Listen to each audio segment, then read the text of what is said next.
All righty, hi everybody. We kick off the state playoffs tonight on the KIRO 7 High School Football Report. No more pretenders. Teams playing tonight are just 4 wins from a championship. Kennedy, they've been a favorite in years past, many years past. Tonight they were underdogs, however, visiting Curtis. Rocco Koch working his magic early on. That is a pretty pass to Mateo Wilson, who got the foot in to make it 7-0. Lancers answered with a nice drive. Indiana Jones. Yes, that is his name, Indiana Jones, from 5 yards out. We named the dog Indy.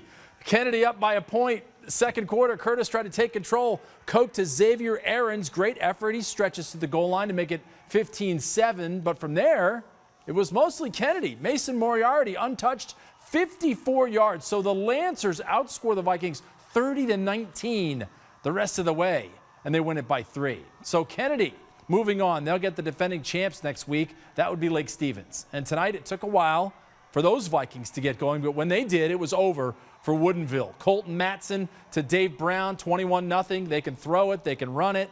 Nobody stopped them. All year long, this is the way it's been. Jay Sean Lamar gashing up the middle, another touchdown. Woodinville pulled an upset last week, but they just were overmatched tonight. Brown, the interception return right here.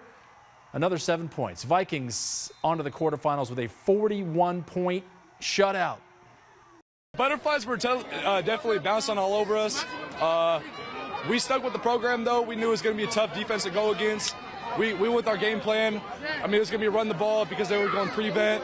So it really helped with the backfield with Bubba and try listening with the run calls and the pass plays. It was all good all around. During the first half, we weren't really executing up front. But at halftime, our coach, he made a few adjustments, and we got straight to work. We hit the reset button this whole year, and we just want all the glory, all the fame. It was a great win tonight for all of us, keeping our composure the whole game, and we had a great game nonetheless all around. On the east side of the mountains in 4A, Emerald Ridge on the road to face Kamiakin. The Jaguars pulled off an upset last year in the Tri-City. Needed to do it again. Down 14-7 in the third quarter. Emerald Ridge started clicking. Jake Skockle finds Tony Hartsey for a 23-yard touchdown to tie the game. ER kept having to play catch-up. Navari Dixon with a 4-yard touchdown. But the Jags missed the extra point. They trailed 21-20 late in the fourth. All Kamiakin had to do was run out the clock. Instead, there goes Cam Schmidt to the end zone. Kamiakin goes up 28-20, but they left too much time on the clock. Skockle took Emerald Ridge right down the field. They get a touchdown. They get this 2-point conversion. Suddenly, the game's tied at 28 and headed to overtime. They would take the lead in OT, but needed a stop. Kamiakin answers again. Trent Woodhouse to Kyler Rutz for a 19-yard touchdown strike. Instead of forcing a second OT, Braves go for 2. Carter Poland fakes out the ER defense. Trent Woodhouse leaps on the corner for the end zone, and he's got the 2-point conversion. Ball game. A heart-stopper for Kamiakin, a heartbreaker for Emerald Ridge, 36-35. Kamiakin will visit Mount Si next week in the quarterfinals. In 3A, O'Day, they put a quick end to Auburn Riverside's first trip to states, and Mount Tahoma pulls off an upset, beating Ferndale. Also up north, Arlington hosting Ridgeline, first ever trip to states for the Falcons, but the other birds, the Eagles, led by 14 at the half, and they didn't let up. Jake Willis blocking a punt. Nathan Matheson recovering inside the 10. Arlington made it count. Leighton Martin had 3 touchdown passes. He adds a touchdown run just over the goal line on the far side. He is in. Eagles get their first state playoff win since 2005. 35-13 the final. More from 2A. Linden shuts out Bremerton, and Tumwater advances as well. They put 70 on the board against Port Angeles with our player of the week on the roster. Not sure if he played tonight. Also in 2A, WF West visiting Highline. The Bearcats scored first. Tucker Land diving in for a 6-0 lead. It's a great dive, and he stretches the ball over. That kind of woke Highline up, though. After a fumble recovery, they gave it to Neftali Clay, and he went untouched to tie it at 6. Both teams had their extra points blocked.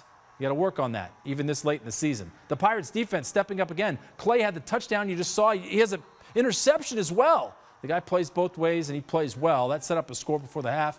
Rona Rasmussen to Marquand McCraney. They had a lead by 7 at the half, and that was it. The Pirates rolled 34-6, a shutout in the second half. On Saturday in 4A, top seed Graham-Kapowsin got an early handful from Richland. The Bombers had to win a play-in game last week. then stunned Eastmont in the districts to get into the bracket. GK quarterback Davion Superales left for a bit with an injury. Backup quarterback Caden Bourgeau is picked off by Chris Daniels, and Richland took advantage quick. On the next play, Josh Woodard finds Race Reeves wide open down the far sideline. He houses it 78 yards to get the Bombers within one score. Penalties and turnovers plagued the Eagles before they finally started clicking. Superales came back in the game, and GK got back in the end zone. The quick out, 25 yards to Jabez Woods, put the Eagles up by 14. They would push it to 28 in the fourth quarter. Richland turned the ball over on downs. Nico Rivers powers in from 2 yards, just gets over the goal line before he's shoved out of bounds. Richland had no quit. They went down the field to try and get another touchdown. Woodard with a nice pass, but DJ Ta'apa had better coverage and rips off the INT. Richland's season ends. Top seed GK moves on with a 56-35 win. Shout out to the coaching staff for just believing in us and everything. You know, our motto is find a way. Always find a way. Go 1-0 every week and just keep it like that. We had to withstand a little bit of a storm, take a couple punches, and find our way off the wall in a couple of situations. You know, that's what we've done all year. I think our league prepared us really well to do something like that, to come out here in a game that's going to be a close game, and that's what we have to do. If we think we're going to be a really good football team in the end, we got to be able to withstand a couple different storms and find a way to go make a win. I felt like after that first turnover in the second half, that's when our momentum started going. We started to pick up on a bunch of plays, making the right reads, getting the ball to our guys in space, make them make a play, and just a lot of double moves. We solidified our assignments on defense. We started making sure that we were doing our job, finding a way to make plays. Cohen, Miller steps up and makes an incredible play on an interception that kind of flips the tide for us after we kind of gave them a little momentum there to start the second half with an interception, and they go down and score on first play. So really proud of our defense. We've continued to grow as a unit all year long, and I'm just really proud of our kids. More scores from Saturday. Skyline season ends on the road as Skyview advances with a 35-point win at Eastlake. Carrying the flag for Kingco 4A as they hold off Sumner, the Wolves will host Skyview next week. In the high side of the 3A bracket, Garfield in search of an upset, but they'd have to endure a long road trip to Mount Spokane to get it done. And there's a saying in football that defense travels, and it did for the Bulldogs. TJ Haberman's pass intercepted by Romari Fleeks.